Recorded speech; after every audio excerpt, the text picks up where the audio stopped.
श्री श्री राधा माधव की जय। श्रीमद् भगवद गीता की जय।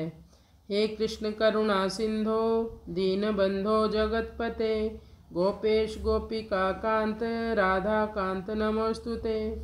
तप्त कांचन गौरांगी राधे वृंदावनेश्वरी वृषभानुसुते देवी प्रणमामि हरिप्रिये। श्रीमद् भगवद गीता का दूसरा अध्याय और श्लोक संख्या 56 का अभी हम पाठ करेंगे। दुखेषु अनुद्विग्नमना सुखेषु विगत अस्पृहा वीतराग भय क्रोधा स्थित धीर मुनिरुच्यते। दुखेषु अनुद्विग्नमना सुखेषु विगत अस्पृहा वीतराग भय क्रोधा स्थित धीर मुनिरुच्यते। भगवान श्री कृष्ण यहाँ कहते हैं दुखेषु यानी कई प्रकार के दुख अनुद्विग्नमना आते हैं उसके जीवन में, मतलब स्थित प्रज्ञा के जीवन में भी कई बार लोग उसके मन के विपरीत कार्य करने वाले आ जाते हैं, फिर भी भीतर में उसके शांति रहती है। बाहर से जैसे तैसे क्रोध के लक्षण दिखाई दे भी देंगे, जैसे समुद्र के ऊपर लहरें होती हैं, लेकिन समुद्र अंदर से शांत रहता है। आगे के श्लोक में आएगा कि जिसमें भगवान कहेंगे एक स्थित प्रज्ञा व्यक्ति समुद्र की तरह ही होता है।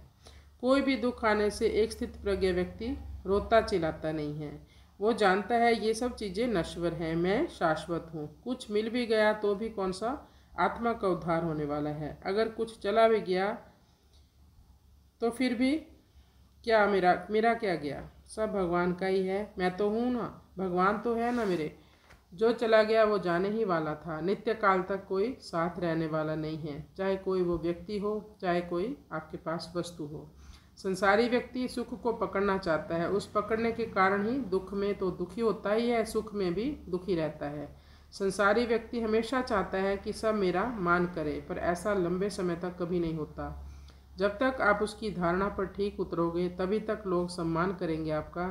जैसे ही आपने विपरीत उसके अपोजिट में कुछ बोल दिया या उसके बारे में कुछ सच बोल दिया तो वो एकदम आपके विरुद्ध हो जाएगा, विरुद्ध व्यवहार करेगा, आपका फिर कोई सम्मान करेगा नहीं। वीतराग भय क्रोधा, राग कहते हैं आसक्ति को। जैसे ही सुख से राग उत्पन्न होगा तो फिर हम उसे खोना नहीं चाहते। कोई बच्चा सोचे मैं बड़ा हूँ ना, तो क्या वह बड़ा नहीं होगा? जवान बूढ़ा नहीं होगा क्या? सब होगा। स्थित धीर मुनि रुच्यते, ऐसे मुनि को, ऐसे मननशील योगी को कहते हैं कि इसकी प्रज्ञा स्थिर है। अब हम इसका अनुवाद करते हैं। दुखों के आने पर जिसके मन में उद्वेग नहीं होता और सुखों की प्राप्ति पर ऐसे सुखों की लालसा नहीं होती जो राग भय और क्रोध से रहित हैं, ऐसे मुनि को स्थित प्रज्ञा कहा हुआ मानते हैं। स्थित प्रज्ञा ही कहा जाता है उसको।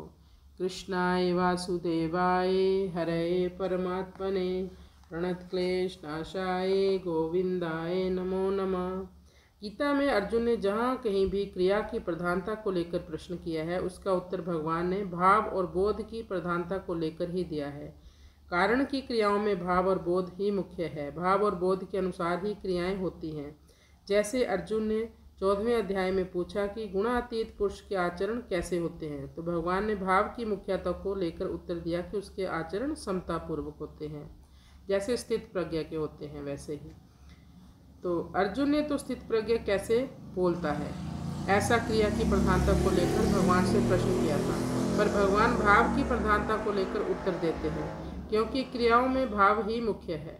क्रिया मात्र भाव पूर्वक ही होती है। भाव बदलने से क्रिया बदल जाती है, अर्थात बाहर से क्रिया वैसी ही दिखने पर भी वास्तव में क्रिया वैसी नहीं रहती। उसी भाव की बात भगवान यहाँ कर रहे हैं।